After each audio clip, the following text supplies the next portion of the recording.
Sir हमें चाहते हैं कि न्याय हो सर। मेरी सर जान चल रही है, मेरी नौकरी जाने वाली सर, वो सर इतना सर घोटाला की हुई है।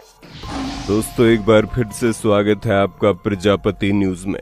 दोस्तों आप लोगों ने अमिताभ बच्चन की सूर्यवंशम फिल्म तो जरूर देखी होगी कि कैसे उसमें हीरा ठाकुर अपनी बीवी को पढ़ा लिखा कर बड़ी अफसर बनाता है, लेकिन तब क्या हो जब अपने पति की इतनी मेहनत से अफसर बनने वाली बीवी उसी के साथ धोखा कर जाए और किसी दूसरे आदमी के साथ अफेयर चलाने लगे। सुनकर अजीब लग रहा होगा, पर ये कोई फिल्मी कहानी नहीं बल्कि सच्चाई है। एक ऐसी एसडीएम महिला की सच्चाई जिसके पति ने उसे पढ़ा लिखा कर इस मुकाम पर पहुंचाया और अब वही अपने पति को न केवल धोखा दे रही है बल्कि उसके ऊपर झूठे इल्जाम भी लगा रही है। देखिए आलोक कुमार मौर्य के साथ मेरा व्यक्तिगत पारिवारिक विवाद चल रहा है। तो क्या है पूरा मामला, आज मैं यानी आपका दोस्त विशाल प्रजापति आपको बताने वाला हूँ। बस मेरे साथ वीडियो में इसी तरह बने रहिए।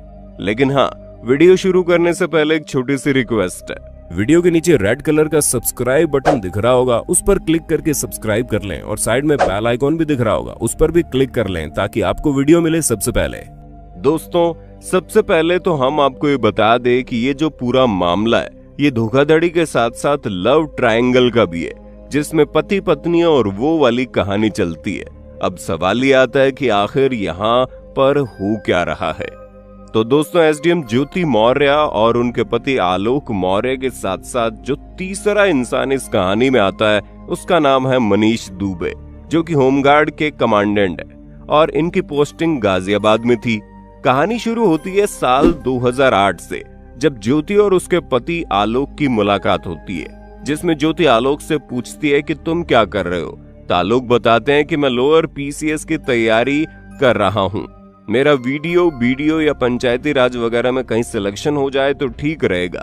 अब आलोक की बातें सुनकर ज्योति काफी इम्प्रेस हो जाती है और फिर दोनों की बातें शुरू हो जाती है। ये बातें प्यार में बदल जाती है। अब आप ये भी जान लीजिए कि ज्योति बहुत गरीब परिवार से, शादी के पहले इनके घर में दाल चावल के अलावा कुछ बनता ही नहीं था, लेकिन फिर भी दोनों के बीच मोहब्बत हुई और दोनों ने शादी करने का फैसला किया, जिसके बाद 2010 में इनकी शादी हो जाती है। लेकिन यहाँ भी एक ट्विस्ट आता है। आलोक बताते हैं शादी होने से पहले ज्योति ने आलोक से कहा था कि तुम शादी के कार्ड पर ये मत लिखवाना कि आप सफाई कर्मी है, क्योंकि तब तक आलोक को ग्रेड 4 की सफाई कर्मी वाली नौकरी मिल चुकी थी। हालांकि उन्होंने कई सारे इंटरव्यू वगैरह दिए थे लोअर पीसीएस के, लेकिन हो नहीं पाया, पर फिर भी ये सफाई कर्मी की पोस्ट से संतुष्ट थे। चलो सरकारी नौकरी तो मिल गई। पर ज्योति का कहना था कि शादी के कार्ड पर तुम अपने आप को ग्राम पंचायत अधिकारी बताना ताकि मेरी इज्जत बढ़ जाए।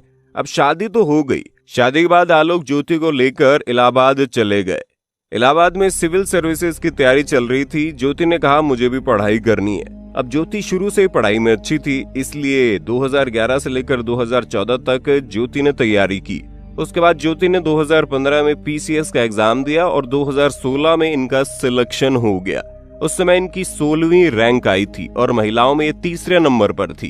अब ज्योति अधिकारी बन गई तो उस वक्त उन्होंने अपनी सफलता का पूरा श्रेय अपने पति और अपने ससुर को दिया था कि मैं उनके आभारी हूँ, उन्होंने मेरे ऊपर भरोसा किया, मुझे पढ़ाया। अब 2016 से लेकर 2020 तक सब कुछ बढ़िया चल रहा था। दोनों पति पत्नी बढ़िया तरीके से अपने रिश्ते को चला रहे थे। इसी बीच इनकी 2 जुड़वां बेटियां हुई और घर में खुशियां आ गई। लेकिन फिर साल 2020 में एंट्री होती है मनीष दुबे की, जो गाजियाबाद में पोस्टेड थे और ज्योति कौशांबी में पोस्टेड थी। एक बार ज्योति के पति आलोक कौशांबी में अपने पत्नी के निवास स्थान पर जाते हैं, क्योंकि आलोक की नौकरी इलाहाबाद में थी। वो अपना सफाई कर्मी वाला काम कर रहे थे और इसीलिए हफ्ते में 1 या 2 दिन ही अपनी पत्नी से मिलने जा पाते थे। जब अशोक अपनी पत्नी के आवास पर पहुंचते हैं तो बच्चे खेल रहे थे, सब कुछ बढ़िया था। हालांकि उस वक्त ज्योति अपने आवास में नहीं थी। तभी आलोक ने बच्चों से मोबाइल मांगा कि मुझे कॉल करनी है। अब जैसे आलोक ने मोबाइल लेकर नेटवर्क ऑन किया, सारे मैसेज धड़ाधड़ आने शुरू हो गए। वो भी पर्सनल मैसेज थे, जैसे कि आमतौर पर प्रेमी प्रेमिका के बीच होता है। अब इस तरह के मैसेज देख आलोक बौखला गए और फिर उन्होंने अपने पत्नी से पूछा, ये मनीष दुबे कौन है और तुम्हारा क्या रिश्ता है इससे? तो ज्योति ने बताया, कुछ नहीं, हम लोग बस दोस्त हैं। इन सारी चीजों से नाराज होकर आलोक वापस चले जाते हैं और ज्योति का नंबर ब्लॉक कर देते हैं, उनसे बात नहीं करते। 10 दिन बात न करने के बाद आलोक वापस से ज्योति के घर पहुंचते हैं, लेकिन इस बार बिना बताए पहुंचते हैं। और फिर आलोक का कहना है कि जब वो ज्योति के घर पहुंचे तो उन्होंने ज्योति को मनीष दुबे के साथ आपत्तिजनक परिस्थितियों में देख लिया।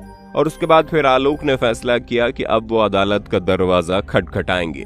उसी के बाद से आलोक ने अपनी पत्नी के खिलाफ FIR दर्ज करवाई, लेकिन पत्नी ठहरी SDM तो भला कौन FIR दर्ज करेगा।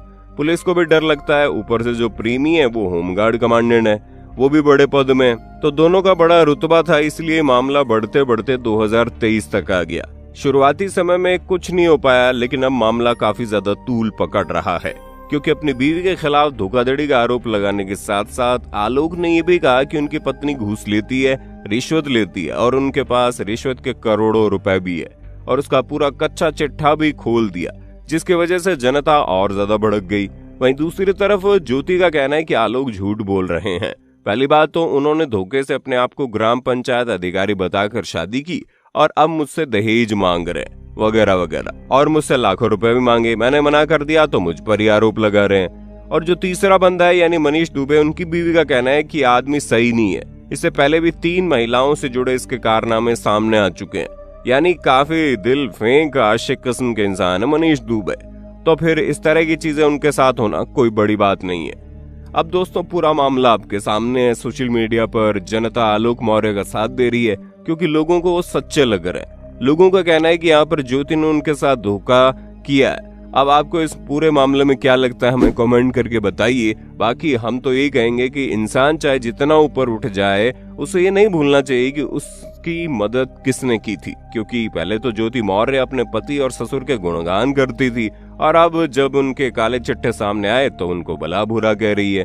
बाकी आज के लिए बस इतना ही। इसी तरह की वीडियोस को देखते रहने के लिए हमारे चैनल प्रजापति न्यूज को सब्सक्राइब करना बिल्कुल ना भूलें। और हाँ, हम फिर मिलेंगे नई वीडियो में, तब तक के लिए जय हिंद जय भारत। दोस्तों आपकी स्क्रीन पे 2 और वीडियोस दिख रही हैं, जिसे देखने के लिए आप इस स्क्रीन पर क्लिक करें।